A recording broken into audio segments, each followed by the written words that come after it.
그 남편분 혼자서 외벌이를 하시는데 네. 이분 보험료가 한 달에 혼자서 130만 원. 혼자서 100만 원 가량을 내고 네. 계신. 야. 그렇죠. 부자면 130. 괜찮아요. 돈이 뭐 그렇긴 한데 많으면. 배우자분이 참 힘들지 않을 거라 생각이 드네요. 외벌이 하시는데 아내분 앞으로 130만 원, 이게 주변에서 또 오해를 살 수가 있어요. 네.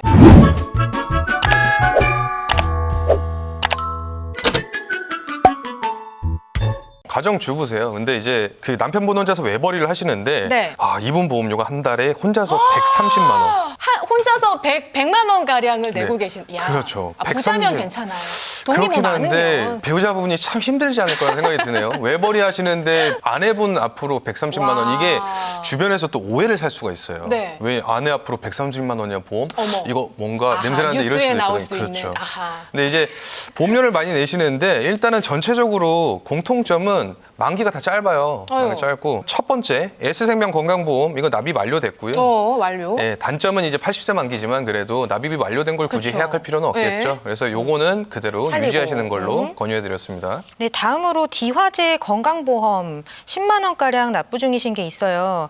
보시면 아시겠지만 이거 역시 갱신형으로 5년 단위로 보험료가 올라요. 80세까지 보장받기 위해서 80세까지 보험료를 내셔야 아이고. 합니다. 보험료도 인상이 계속해서 될 거고요. 가입 시점이 2009년에 가입했었고요. 6만 원으로 보험료를 내고 계셨다가 2014년도 첫 해 갱신 시점 시 10만 원대로 보험료가 인상이 된 거예요. 야. 앞으로 보험료 부담이 계속해서 증가할 거라는 가정하에 네. 그리고 또 20년이나 아직 보장 기간이 남아 있거든요. 요 보험 같은 경우에는 비갱신형으로 변경하시는 게 합리적이지 않을까라는 생각이 드네요. D화재 건강보험 97,000원짜리가 이제 실비의료보험이거든요. 실손의료보험인데 원래 실손의료보다 한 2배 정도 비싼 금액으로 돼 있어갖고 문제점이 있었거든요. 근데 이분을 이제 다시 갱신해서 전환 실비로 이제 바꿔드리려고 했더니 네. 이분이 이제 과거 병력이 좀 있으세요. 디스크 같은 게 병력이 있어가지고 별 수 없이 이제 이분 연령이라든가 이런 고려해봤을 때 조금 비싸지만 유지할 수밖에 없겠다.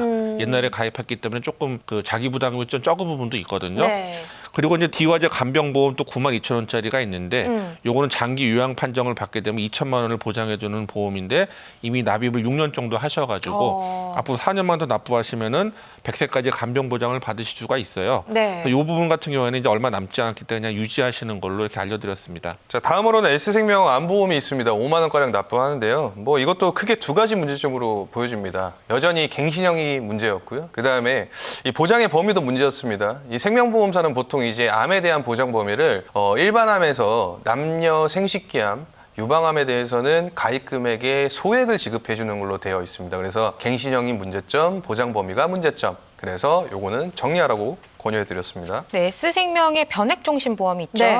이건 금액이 뭐 어마무시하네요. 네, 100만 원가량 매월 납입하고 계시는 건데 이거였네. 얘가 문제네. 그렇습니다. 제일 큰 네. 문제인데요. 5년 납으로 해서 지금 절반 이상 보험료를 납입을 하셨어요. 3년 5개월가량 납부를 하셨는데 이 보험을 왜 가입했냐고 여쭤봤어요. 네.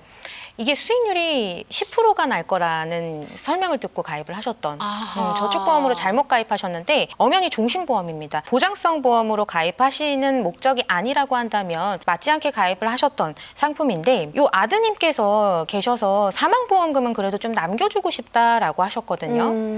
보험을 리모델링할 때에 해약만이 답은 아닙니다. 유니버셜 기능이라는 생명보험사에 있는 제도성 특약이라는 게 있는데요. 바로 대체 납입 을 활용을 해서 더 이상은 신규 보험료가 투입되지 않더라도 보장 만기까지 보험 보장을 100% 받으실 수 있는 그런 제도를 좀 알려드려서 좀 유리한 조건으로 보험을 유지할 수 있는 방법을 추천드렸습니다. 네, 추가적으로 더 말씀드리자면 이 변액종신보험 같은 경우에는 이분이 3년 5개월가량 납부를 하신 거예요. 네. 5년 납으로 돼 있었고 그러면 한 1년 7개월가량 남았잖아요. 그럼 3년 5개월 동안 냈던 그 보험료에 대한 해지환급금이 있습니다. 그러면 그 해지환급금을 앞으로 1년 7개월 동안 매월 끊어서 대체 납입이 되는 거예요. 그러면 굳이 해약을 안 해도 5년이 채워지고 그다음에 약속된 사망보장금은 받을 수 있게끔. 사실 생명보험사는 이런 제도성 특약이 많습니다. 네. 마지막으로 S생명의 연금보험이 있어요. 근데 이거는 납입이 끝났어요. 네, 총 원금 한 6천만 원 정도 투입된 건데요. 근데 이게 문제점은 이제 뭐냐면 저축보험은 잘못 잘못 가입하면 변동금리형으로 가입이 됩니다. 과거에는 확정금리 7%, 10%짜리는 있었지만 보통 현재까지는 보험사가 금리가 변동되는 매달 실시간으로 변경되는 변동금리형 상품을 쓰는데요. 근데 이 보험 또한 연금보험인데 최저보증이 10년 초과시 1.5%밖에 안 해주는 금리가 변동되는, 이게 나중에 안 좋다라고 보여지는 건 뭐냐면 내가 가입했을 때 설명드렸던 연금액과 실질적으로 내가 연금 개시 시점이 됐을 때 받는 금액이 달라질 수 있다는 거죠. 아하. 더 적어집니다. 높아지진 않고요. 네. 그리고 연금 개시 시점도 80세로 돼 있더라고요. 이분이 인지를 전혀 못하고 계셨어요.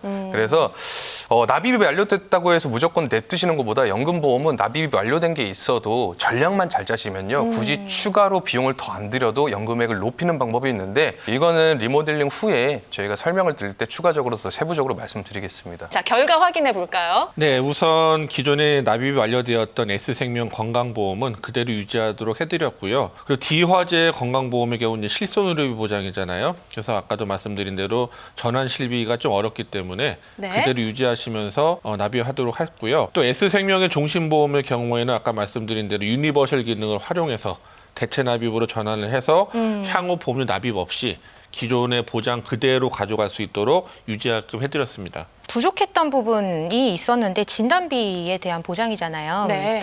이걸 두 개의 상품으로 좀 나눠서 준비를 해드렸어요.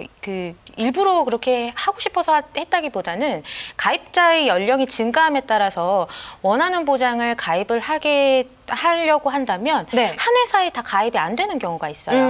그래서 두 가지의 상품으로 회사를 나눠서 가입할 수밖에 없었다라는 점이고, 진단비 중에 암 진단비와 뇌혈관 질환, 뇌졸중, 허혈성 진단비, 심근경색 진단비, 각종 수술비와 질병 후유 장애를 M화재 건강보험으로, 그리고 H화재 건강보험으로는 부족했던 암 진단비와 나머지 수술비나 상해 담보에 대한 부분들을 좀 보완을 해드렸습니다. 기존에 이제 6천만 원 납입이 이제 총 원금이 6천만 원 투입된 납입이 완료된 게 있었죠. 근데 이제 이 같은 경우는 변동금리가 문제였고, 그래서 이거를 이제 어떻게 전략을 짜드렸냐면, 원래 저축보험이라는 것에는 이 중도 인출이라는 기능이 있습니다. 네. 그러니까 해지 환급금 범위 내에서 50에서 80% 연 12회에 걸쳐서 꺼내 쓸 수가 있어요. 이거는 약관 대출이랑은 다른 개념입니다. 약관 대출은 내가 보험을 담보로 대출 받고 이자 내고 갚아야 되는 거지만, 네. 이거는 내 돈을 꺼내 쓰는 거기 때문에 이자를 내는 건 없습니다. 한번 수수료를 뗍니다. 0.1%에서 또는 아니면 2,000원 중에 저렴한 걸로 한번 떼고요. 갚지는 않으셔도 돼요. 대신에